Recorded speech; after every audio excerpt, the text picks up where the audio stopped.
Hey everyone, it's Chris the Critical Nerd here, and I am pumped to break down last night's Raw after WrestleMania. This show was a wild ride. John Cena's heel dominance, Randy Orton's RKO out of nowhere, and Rusev is back. Oh, and we have a new Paul Heyman faction with Bron Breakker that left Jaws on the floor. So hit that like button, smash subscribe, and ring the bell so you don't miss any of my videos. Let's dive on in, shall we? First, though, I gotta mention the elephant in the room. The Rock was a no-show at WrestleMania, and fans are still kind of upset about that. I mean, I myself was ready to ditch WWE. I mean, no Rock, no watch, right? But this Raw, it kind of pulled me back in with some shocking moments that made up for a pretty mid-Mania. From Cena's chilling promo to a new heel faction, this show reset the WWE landscape. So opening the show, we got John Cena coming out, and he's owning his heel run as the new undisputed WWE champion. His entrance now has a tense pause before the music hits, and that Titantron, yeah, just his name in white on black. I mean, it is straight up menacing. Cena trolled the Las Vegas crowd hard, forcing the ring announcer to redo his intro as the last real champion and mocking them for cheering after booing him at Mania. He called them SWFT soft. I mean, this man is savage right now. Cena's promo was a slow burn masterpiece. He dropped winner's right history and unveiled a countdown. 36 dates left in his career. Each event he completes, like Mania or Raw, ticks it down. Last night, the number's now at 27. This ticking clock is storytelling gold, making every Cena match a must-see as he dares the roster to stop him before his timeline stops. I'm begging for a show where he just walks out, watches the number drop, and dips without a word. That would be iconic. But standing in Cena's way, we got the legend killer, Randy Orton. As Cena posed for a photo op with the title, Orton slid in and hit an RKO out of nowhere, leaving the champ laid out. Orton held the belt over Cena's body, signaling a feud for Backlash in Orton's hometown of St. Louis. And these two have decades of history, setting up an epic clash between two OG superstars. I'm also hyped for CM Punk to jump in at Money in the Bank in Chicago. But that Rock absence still kind of stings a little bit. And no, Travis Scott's not fixing that. Next, we got the women's tag team title rematch for Mania. Becky Lynch and Laya Valkyria defending their newly won belts against Liv Morgan and Raquel Rodriguez. This match was better than their Mania bout. And the crowd erupted when Liv hit Oblivion to reclaim the titles for the Judgment Day. But then things kind of took a turn. Post-match, Becky hugged Lyra and then blindsided her with a clothesline, turning heel. The fans chanted one more time, but not out of love. They didn't care. In my opinion, this is a botch by the WWE. Becky and Lyra had no build-up as a team. They won the belts at Mania Night 2, lost them on Raw, and now Becky's a heel. It's all superficial. It's all flash. There's no depth. Unlike iconic betrayals like Seth Rollins splitting with the Shield. This angle really lacks impact. And yeah, sure, Bayley might avenge Lyra, but I'm more intrigued by rumors of Becky joining Paul Heyman's new faction with her hubby Seth. That would be a game changer. Next, we got the New Day out, newly crowned WWE Tag Team Champions, and their first challengers were going to be Alpha Academy. I mean, that didn't quite sit right with me, but then, surprise, Rusev is back. That's right, Rusev Day is back for the first time since 2020.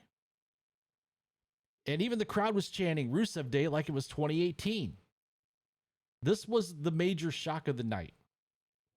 But it kind of felt like a one-off moment. I mean, Rusev has main event potential, but I'm worried that he's going to get the same treatment as Andrade and kind of head to the mid-card. Meanwhile, the New Day hyped the tag division as champs, only for Alpha Academy to challenge them. Rusev came in, surprise, beat down Alpha Academy, and that was that. So Rusev stole the spotlight here. Next, and this is one of my favorites of the night, we got NXT Women's Champion Stephanie Vaquer challenging Io Sky, who retained her title at Mania against Bianca Belair and Rhea Ripley. Now, their impromptu non-title match, it was a banger. I myself, I have to give it probably an 8 out of 10. With Vaquer targeting Io's knee. Io hit a Spanish fly off the top rope, and the crowd chanted "Fight Forever." But this is the NXT Women's Champion versus the WWE Women's World Champion, so we can't have either of them get pinned, so it ended in a DQ, and Roxanne Perez attacked, followed by a heel Julia, with Rhea Ripley making the save, setting up a title program with Io since Rhea was never pinned at Mania. And I'll tell you, I'm all in for this. My opinion, Mommy should get the title and finally get that win over Io. Next, Jey Uso, fresh off of beating Gunther for the World Heavyweight Championship at Mania, got a massive Yeet entrance to celebrate, with a surprise return from Sami Zayn after 8 weeks to congratulate his brothers in arms, delivering a heartfelt "I'm proud of you" promo.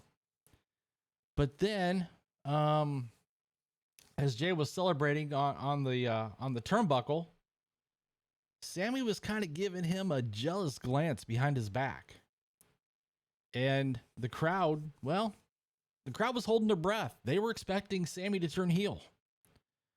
But Jimmy Uso ran out to diffuse the tension, diffuse the situation. They all three celebrated in the ring. But we've got that little hint of jealousy there from Sammy. And this is the storytelling that we want from the WWE, from Hunter. This is gonna be big when it happens. This is gonna have some depth to it. But tied for first tonight, or last night, was Gunther. Gunther furious over losing to Jey at Mania. Gunther snapped, yelling at Michael Cole and attempting to choke him out. And gotta say, Pat McAfee, yeah, he tried to make the save, but Gunther turned on him, choking him to death. Or even close to death, while the officials couldn't stop him. No commentary, just chaos. Now, in the back, Adam Pearce was telling Michael Cole to take the night off, and Michael Cole refused. He's like, "No, I'm standing up to the bully. I'm going back out there." And as he went back to the announce table, he was earning Michael Cole chants just for showing, badassery. Joe Tessitore jumped in on commentary with Michael Cole. Without a tie, I might add to add a little realism to the situation. Now one thing here that needs to be said. Remember Corey Graves being a little disillusioned, being sent down to NXT? Wouldn't it be something if Corey Graves paid Gunther to take out Pat McAfee? That would be some excellent heel drama.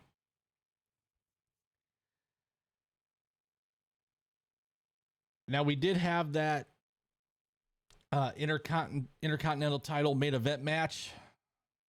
Dirty Dom taking on Penta. Needless to say, Dirty Dom got a little assist from the Judgment Day. JD McDonough's back. I'm expecting Finn Balor to sometime here in the very near future leave the Judgment Day and have a feud against the Judgment Day. But that's all that went on there. And then after that, we had the Piece de Resistance. This promo with Seth Rollins and Paul Heyman was insane. I mean, this is the first promo since Mania, since the heel turn, since Seth aligned himself with Paul Heyman. You know, where Heyman betrayed Roman Reigns and CM Punk at WrestleMania to help Seth win. Now, the cool thing here is Seth has ditched his goofy laugh, and he's lowered the tone, and he's got that Authority era vibe to him now. And before they can get too deep into their promo, of course, CM Punk's music hit. Punk comes out, attacks Seth, gets distracted by Paul, eats a stomp. Seth begins to speak again, or Paul begins to speak again. Then Roman Reigns' music hits. Surprised he's not on a 3-month vacation after Mania. But he ran in to super punch Seth, super punch Heyman. Got Seth out of the ring. As Roman was setting up to spear Heyman, bam, a hooded figure appeared and speared Roman. And it was Bron Breakker, revealing himself as the newest Paul Heyman guy. He then speared Punk. He super speared Roman outside the ring. And they all celebrated in the ring. So we have a full-on new heel faction with Seth, Braun, and Heyman. I mean, just think of the possibilities here. Roman and Punk teaming up against Seth and Braun. A spear-off between Braun and Roman. Or Braun turning babyface to betray Seth like Batista did. This is a new season vibe Raw After Mania thrives on. And gotta say, kind of drawing me back in after the mid-Mania. So for me, last night's Raw, I'd give it a 9 out of 10. We're just missing a 5-star match to really hit that 10 out of 10 mark. I mean, you got Cena's countdown, Braun's faction, Rusev's return, Sami's heel turn tease. Even if Becky's heel turn flopped, it was still a good show. So what did you guys think of Raw last night? Drop your thoughts in the comments. Check out my WrestleMania review that I posted yesterday. And until next time, thanks for watching, and I will see you later.